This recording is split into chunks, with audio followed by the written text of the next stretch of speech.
Hi dears, welcome back to അമ്മൂസ് വീട്. It's me Saranya. അപ്പോൾ ഇന്നത്തെ വീഡിയോയിലോട്ട് സ്വാഗതം. അപ്പോൾ നമ്മുടെ ഇന്നത്തെ വീഡിയോ എന്ന് പറയുന്നത് അൾട്രേഷൻ വർക്കിൻ്റെ സ്റ്റിച്ചിങ് ചാർജസിനെ കുറിച്ചാണ് നമ്മൾ പറയാൻ പോകുന്നത്. സ്റ്റിച്ചിങ് ചാർജസിൻ്റെ ഒരു വീഡിയോ ഞാൻ ഓൾറെഡി ഇട്ടിട്ടുണ്ടായിരുന്നു. അപ്പോൾ കാണാത്തവരുണ്ടെങ്കിൽ ഒന്ന് കണ്ടു നോക്കുക.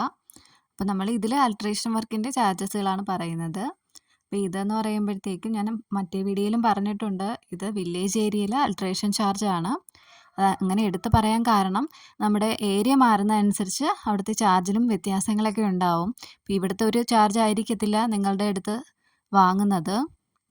അതുപോലെ തന്നെ നമുക്ക് സിറ്റിയിലോട്ടൊക്കെ വരുമ്പോഴത്തേക്കും ഈ ഒരു ചാർജ് ആയിരിക്കത്തില്ല, ഇതിനേക്കാൾ നല്ല ചാർജ് സിറ്റിയിലൊക്കെ ഉണ്ടാവാറുണ്ട്. അപ്പം ഞാനിവിടുത്തെ ചാർജാണ് കേട്ടോ പറയുന്നത്. അപ്പം നിങ്ങളുടെ അവിടെയും ഈ ചാർജ് കാര്യങ്ങളൊക്കെ ആണോ എന്നുള്ള കാര്യവും കൂടെ നിങ്ങൾ കമൻറ്റ് ചെയ്യുക. ഫസ്റ്റ് നമുക്ക് സ്ലീവ് ജോയിനിങ്ങിൽ നിന്ന് തുടങ്ങാം. അപ്പോൾ നമുക്കൊരു ഹാഫ് സ്ലീവാണ് ജോയിൻ ചെയ്യാനുള്ളതെങ്കിൽ അതിൻ്റെ റേറ്റ് എന്ന് പറയുന്നത് 30 to 40 വരെയാണ് ആവുന്നത്. ഫുൾ സ്ലീവ് ആകുമ്പോഴത്തേക്കും 40 to 50 ആവും. ഇതിൽ അഡീഷണൽ എന്തെങ്കിലുമൊക്കെ വർക്കും കാര്യങ്ങളൊക്കെ വരുവാണെങ്കിൽ അതനുസരിച്ച് റേറ്റ് വ്യത്യാസങ്ങൾ ഉണ്ടാവാറുണ്ട്. നെക്സ്റ്റ് ഷോൾഡർ കറക്ഷനാണ്. ഷോൾഡർ കറക്ഷൻ്റെ ഒരു സാധാരണ എല്ലായിടത്തും ഒരു 70 റുപ്പീസൊക്കെയാണ് വാങ്ങുന്നത്. പിന്നെ ഈ പറഞ്ഞ പോലെ തന്നെ എന്തെങ്കിലും നമുക്ക് കുറച്ചുകൂടെ, അതായത് മെറ്റീരിയൽ, ക്ലോത്തിൻ്റെ മെറ്റീരിയലും കൂടെ ഇതിൽ ആസ്പദമാക്കിയിട്ടാണ് ഈ റേറ്റ് പറയുന്നത്. കാര്യം നമുക്ക് ഈ വർക്കുള്ള മെറ്റീരിയലൊക്കെ ആകുമ്പോഴത്തേക്കും ഒരുപാട് ടൈം വേണ്ടി വരും. ഓരോന്ന് വെട്ടിക്കുറച്ചെടുക്കാനൊക്കെ നമുക്ക് ഒരുപാട് ടൈം വേണ്ടി വരും. നമ്മളൊരു ഡ്രസ്സ് പുതുതായിട്ട് സ്റ്റിച്ച് ചെയ്യുന്നതിനെക്കാട്ടിയും കൂടുതൽ പാടാണ് ഈ അൾട്രേഷൻ വർക്ക് എന്ന് പറയുന്നത്. അതുകൊണ്ടാണ് ചിലയിടങ്ങളിൽ പൊതുവെ നല്ല റേറ്റ് വാങ്ങാറുള്ളത്. അതായത് വർക്കുള്ള മെറ്റീരിയൽസൊക്കെ ആകുമ്പോഴത്തേക്ക് നമുക്കതിൽ അൾട്രേഷൻ വർക്ക് ചെയ്യാനായിട്ട് നല്ല പാടാണ്. കാര്യം ആ വർക്കൊക്കെ നോക്കിയിട്ട് വേണം നമുക്ക് ചെയ്യാനായിട്ട്. അപ്പോൾ അതുകൊണ്ടുള്ള റേറ്റിൽ വ്യത്യാസങ്ങൾ ഉണ്ടാവാറുണ്ട്. ഇനി അടുത്തത് നൈറ്റി സിബ്ബാണ്. അപ്പോൾ നമ്മൾ ഈ നൈറ്റിയുടെയൊക്കെ സിബ്ബൊക്കെ ഇളകി പോകുന്ന സമയത്ത് നമ്മൾ കൊണ്ടുപോയി സിബ്ബ് പിടിപ്പിക്കാറില്ലേ, അപ്പോൾ അതിനൊക്കെ 50 റുപ്പീസൊക്കെയാണ് സ്റ്റാർട്ടിങ് വരുന്നത്. പിന്നെ അതുപോലെ ഫീഡിങ് കുർത്തീസിലുമൊക്കെ നമ്മൾ ഈ സിബ്ബ് അറ്റാച്ച് ചെയ്യാറുണ്ട്. അപ്പോൾ അതൊക്കെ സ്റ്റാർട്ടിങ് 50 ആണ്. പിന്നെ അതനുസരിച്ച്, അതായത് ഞാൻ നേരത്തെ പറഞ്ഞ കണക്ക് തന്നെ ക്ലോത്തിൻ്റെ മെറ്റീരിയൽ അനുസരിച്ച് വ്യത്യാസം വരും. നമുക്ക് എളുപ്പത്തിൽ ചെയ്യാൻ പറ്റുന്നതിനൊക്കെ മിനിമം 50 രൂപയൊക്കെ വാങ്ങാറുള്ളൂ. അതായത് അല്ലാത്ത ഈ ഒഴുക്കൻ ടൈപ്പ് ഡ്രസ്സൊക്കെ മെറ്റീരിയലൊക്കെ ആകുമ്പോഴത്തേക്കും അതിലൊക്കെ നമ്മൾ ഈ സിബ്ബ് അറ്റാച്ച് ചെയ്യാൻ കുറച്ച് ബുദ്ധിമുട്ടാണ്. അപ്പോൾ അതനുസരിച്ചുള്ള റേറ്റ് വരും, എങ്കിലും വലിയ റേറ്റൊന്നും വരത്തില്ല കേട്ടോ. ഇനി നെക്സ്റ്റ് കുർത്തിയിൽ നമ്മൾ ഈ സിബ്ബ് അറ്റാച്ച് ചെയ്യുകയാണെങ്കിൽ ഒരു 40 റുപ്പീസൊക്കെയാണ് വരുന്നത്. ഈ സിബ്ബിൽ തന്നെ നമുക്ക് ഇൻവിസിബിൾ സിബ്ബുകളുണ്ട്. അപ്പോൾ ഇൻവിസിബിൾ സിബ്ബാണ് അറ്റാച്ച് ചെയ്യുന്നതെങ്കിൽ ഒരു 60 to 70 വരെയൊക്കെയാണ് വരുന്നത്. ഇതിൽ ഞാൻ നേരത്തെ പറഞ്ഞ പോലെ തന്നെ ഒരു ഡിസൈൻ ഉള്ള ഒരു ഡ്രസ്സൊക്കെ ആണെങ്കിൽ റേറ്റിൽ വ്യത്യാസങ്ങൾ ഉണ്ടാവാറുണ്ട്. ഒരു സ്റ്റിച്ച് ചെയ്യുന്ന വ്യക്തിക്കറിയാം ഏറ്റവും കുറച്ച് പാടുള്ള ഈ പരിപാടിയാണ് ഈ അൾട്രേഷൻ വർക്ക് എന്ന് പറയുന്നത്. നമ്മൾ വലിയൊരു സൈസിനെ വെട്ടിക്കുറച്ച് ചെറുതാക്കുമ്പോഴത്തേക്കും അതിൻ്റേതായ പണികൾ നല്ല രീതിയിലുണ്ട്. ഷോൾഡർ ആയാലും നെക്കിലായാലും നമ്മൾ ഒരുപാട് പണി അതിലെടുക്കേണ്ടതുണ്ട്. അതുകൊണ്ടാണ് ഈ റേറ്റ് നമുക്ക് കൂടുതലായിട്ട് തോന്നാറുള്ളത്. അടുത്തത് ഇലാസ്റ്റിക് അറ്റാച്ച്മെൻ്റ് ആണ്. ഇലാസ്റ്റിക് വെക്കുന്നത്, അതായത് പാൻറ്റിലും സ്ലീവിലും ഒക്കെ നമ്മൾ ഈ ഇലാസ്റ്റിക് അറ്റാച്ച് ചെയ്യുന്നതിന് പാൻറ്റിലാണെങ്കിൽ ഒരു 60 to 70യും സ്ലീവിലാണെങ്കിൽ ഒരു 40 ഒക്കെയാണ് വരുന്നത്. അതായത് സ്ലീവിൻ്റെ അറ്റത്തൊക്കെ നമ്മൾ ചെറിയ ഇലാസ്റ്റിക്കുകളൊക്കെ വെച്ച് കൊടുക്കത്തില്ലേ.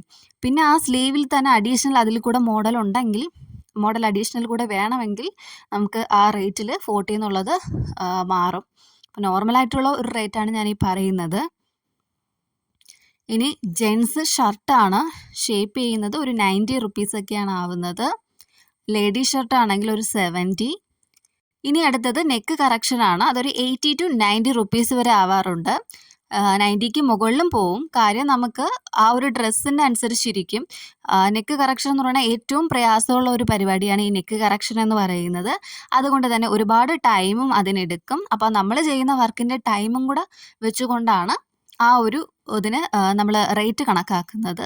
അപ്പോൾ അതുകൊണ്ട് നെക്ക് കറക്ഷന് 80 to 90 അല്ലെങ്കിൽ 100 എബോവ് ഒക്കെ വാങ്ങാറുണ്ട്. ഓരോ ഡ്രസ്സിൻ്റെ മെറ്റീരിയലും മോഡലും അനുസരിച്ചൊക്കെ അതിൽ വ്യത്യാസങ്ങൾ അങ്ങോട്ടും ഇങ്ങോട്ടുമൊക്കെ ഉണ്ടാവാറുണ്ട്. ഇനി അടുത്തത് പാനൽ കട്ട് ഷേപ്പ് ചെയ്യുന്നതാണ്. അത് 190 എബോവ് ഒക്കെ വാങ്ങാറുണ്ട്. കാരണം പാനൽ കട്ട് എന്ന് പറയുമ്പോഴത്തേക്കും ഓരോ പാനലും വെച്ച് നമ്മൾ നോക്കിയിട്ട് വേണം അത് ഷേപ്പ് ചെയ്യാനായിട്ട്. അപ്പം അതിൻ്റേതായ ബുദ്ധിമുട്ടുകളും പണിയും അതിലുണ്ട്. അതുകൊണ്ടാണ് അത്രയും റേറ്റ് വരുന്നത്. ഇനി നോർമൽ ചുരിദാറാണെങ്കിൽ 80 to 90 ആണ് റേറ്റ് വരുന്നത്. അടുത്തത് പോക്കറ്റ് അറ്റാച്ച് ചെയ്യുന്നതാണ്. ഒരു പോക്കറ്റ് അറ്റാച്ച് ചെയ്യാനായിട്ട് ഒരു 100 റുപ്പീസൊക്കെയാണ് വാങ്ങുന്നത്. പിന്നെ അതുപോലെ തന്നെ ചെറിയ സ്റ്റിച്ചസുകൾ, സിമ്പിൾ സ്റ്റിച്ചസുകൾ, അതായത് ഇപ്പോൾ എവിടെയെങ്കിലും കീറിയതോ അങ്ങനെയൊക്കെ ഉള്ളതൊക്കെ ചെറിയ ചെറിയ സ്റ്റിച്ചസുകളൊക്കെ ചെയ്യാൻ വേണ്ടിയിട്ട് 30 രൂപയൊക്കെയാണ് ആവുന്നത്. അപ്പോൾ എത്രത്തോളം നമുക്ക് സ്റ്റിച്ച് ചെയ്യാനുണ്ടോ അതനുസരിച്ചൊക്കെയാണ് അതിൽ റേറ്റ് വരുന്നത്. അപ്പോൾ ഒരുപാടൊക്കെ സ്റ്റിച്ച് ചെയ്യാനുണ്ടെങ്കിൽ അതനുസരിച്ച് റേറ്റ് വരുന്നുണ്ട്. ഇനി നമുക്ക് അടുത്തത് അംബ്രല്ല സ്കർട്ടാണ്. നേരത്തെ പറഞ്ഞ പോലെ പാനൽ കട്ട് പോലെ തന്നെ നല്ല പാടുള്ള ഒരിതാണ് അംബ്രല്ല സ്കർട്ടും. അതായത് താഴെ നമ്മൾ കർവിലാണ് അംബ്രല്ല സ്കർട്ട് ചെയ്യുന്നത്. അപ്പോൾ ആ കർവെല്ലാം അടിച്ചെടുക്കുക എന്നുള്ളത് നല്ല ടാസ്ക്കാണ്.